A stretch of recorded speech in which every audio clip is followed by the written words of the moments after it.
Our first round here on tables 1, 2, 3, and 4 will be between Purdue and Illinois. Purdue is in the black, and they do have listed on their back there Purdue University table tennis. I really love this table tennis and the diversity, and I love it because we're going to see Big Ten schools competing against schools from smaller conferences and competing on an equal ground. In fact, two of the top seeds are two of the smallest schools. For instance, Governor State has right around 10,000 students. And we know Purdue has many more than that, and Illinois has tens of thousands. So Governor State competing on nearly equal ground. Now we have Linda Leaf coming up, and she's going to join us here. Linda Leaf is, let's welcome Linda. Get her mic'd up here. Hi, Ed. Hello, Linda, and welcome. And thank you for your hard work for table tennis. Oh, no problem. And I'll tell you that Linda is the Midwest Regional Director for NCTTA. That's college table tennis in the United States. So how's it going so far? How's the tournament going? This is going just wonderful, Ed, and it's going. We are so pleased. I don't know if the viewers are aware of how large NCTTA college table tennis is. There's over 140 schools that participate in the United States and Canada. Okay, United States and Canada, but it's the National College Table Tennis Association. But again, evidently they're taking in the global effect. It must be all of North America? Yes, yes, and as I think you pointed out in your introduction, how diverse the sport of table tennis is. I cannot think of another sport as diverse as table tennis. Can you? I mean. No, I love it. I think it's the yeah. beauty. It's the beauty of diversity, global market, global everything, and also equality. We actually have men's division, but we label it in NCTTA co-ed, correct? Yes, yes, and Ed, in college table tennis, actually, the women have the best of everything in the sense that they can participate on the co-ed team. In other words, what would in other sports may be viewed as the men's team, but it's co-ed, so it can be men and women. But there is also a separate women's division, so the women can play on the co-ed team and also on the women's team. Great. Now let's introduce our athletes here. Looks like on table 1, we're going to have in the gray from Illinois. We're going to have Manny Lau. So Manny Lau is a left-hander. He's stroking the shake hands, look like a shake hands grip, yeah. Standard American grip. And that's the University of Illinois Urbana-Champaign. Okay, that's from, Urbana-Champaign. Okay, that's the main campus. Yes. Okay, then we have on the other side from Purdue, again, he is right-handed with a standard shake hands paddle, and that would be, looks like Phuong Tran. This should be interesting. We have lefty-righty. It tends to give an advantage to the lefty because they play righties all the time, where yes. righties don't always play lefties. Yes, and it's that way in I think a lot of sports, and probably would you agree even more so in table tennis, in the sense that because table tennis is such a fast sport, that just slight advantage of being a lefty and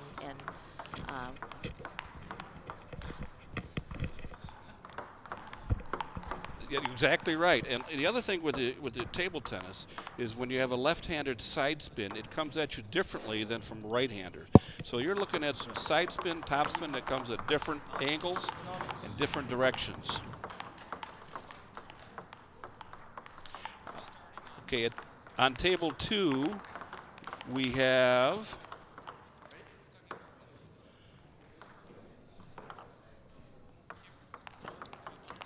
in table 2, we have from Purdue, we have Kenley Chen, way up there. and that's in the far corner against Zijan Wang. So Zijan Wang would be from Illinois in the gray. All right, and I think what we're going to do here is we're going to cover table 2 if we can today. Actually, we'll make it table 3. I'm sorry, we'll cover table 3.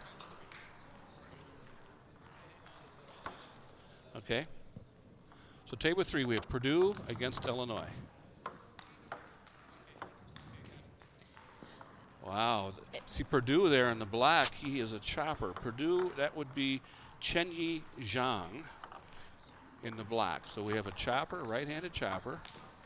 And are choppers consistently choppers on both forehand and backhand? Is that a specific style of play, or is it just defensive on the backhand side? Actually, it could be either way. Let's see how he plays. Looks like he's chopping backhand quite a bit. Probably just tried to attack, but I believe he chops both sides. And also now on the other side, we have competing for Illinois. We have, and excuse me if I destroy his name, but we have Nitis Jaturasil.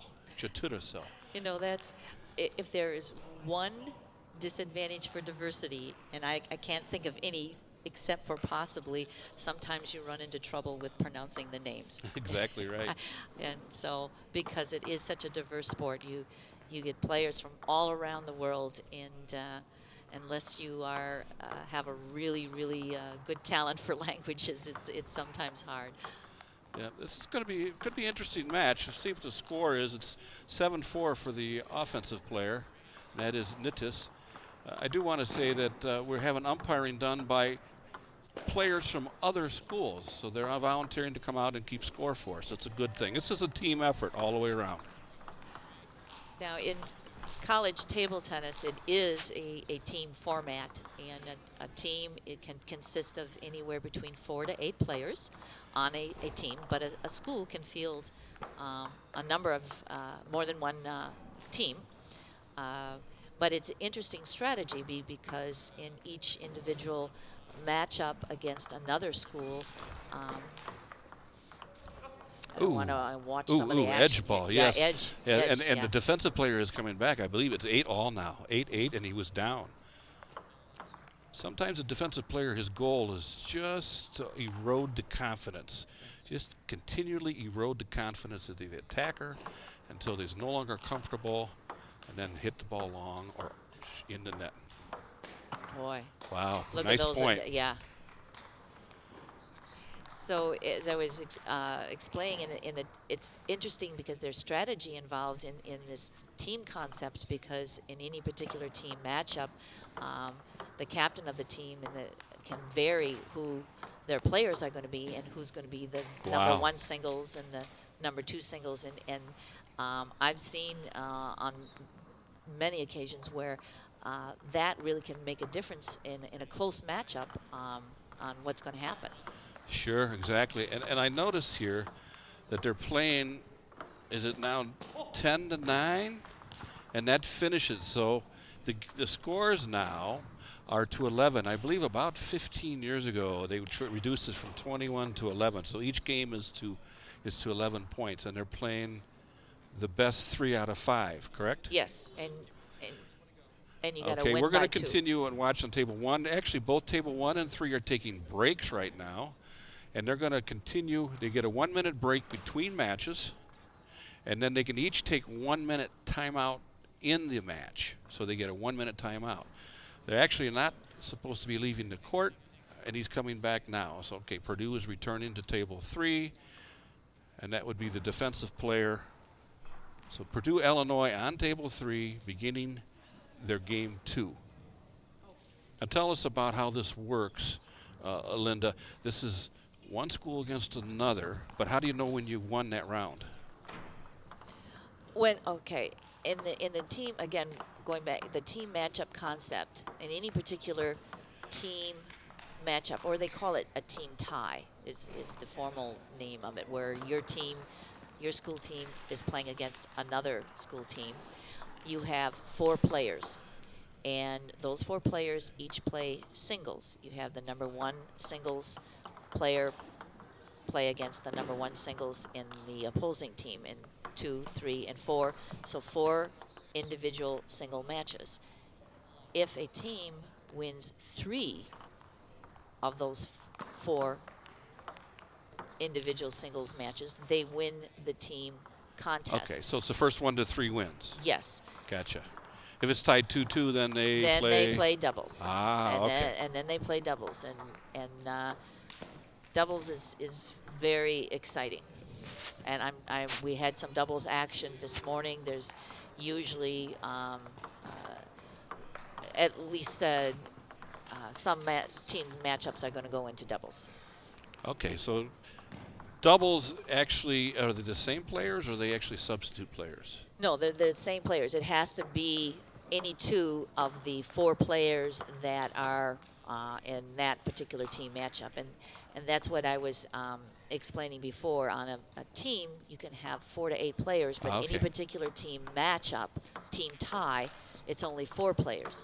So you can vary or assign which 4 players are going to play against the opposing 4 players on another team.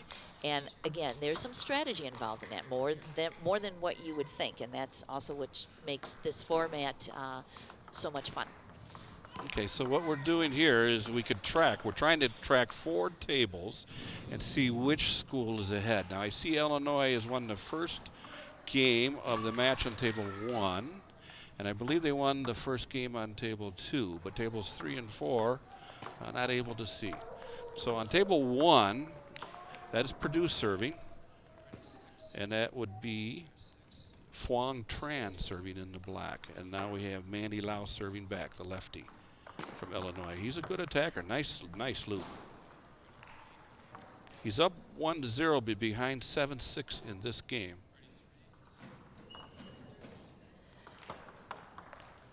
And in these 2 schools, I doubt if they've played each other before because they are from different divisions. Purdue is in the upper Midwest division, and the University of Illinois Urbana-Champaign is in the lower Midwest division, which makes up our 2 divisions that are part of the Midwest region.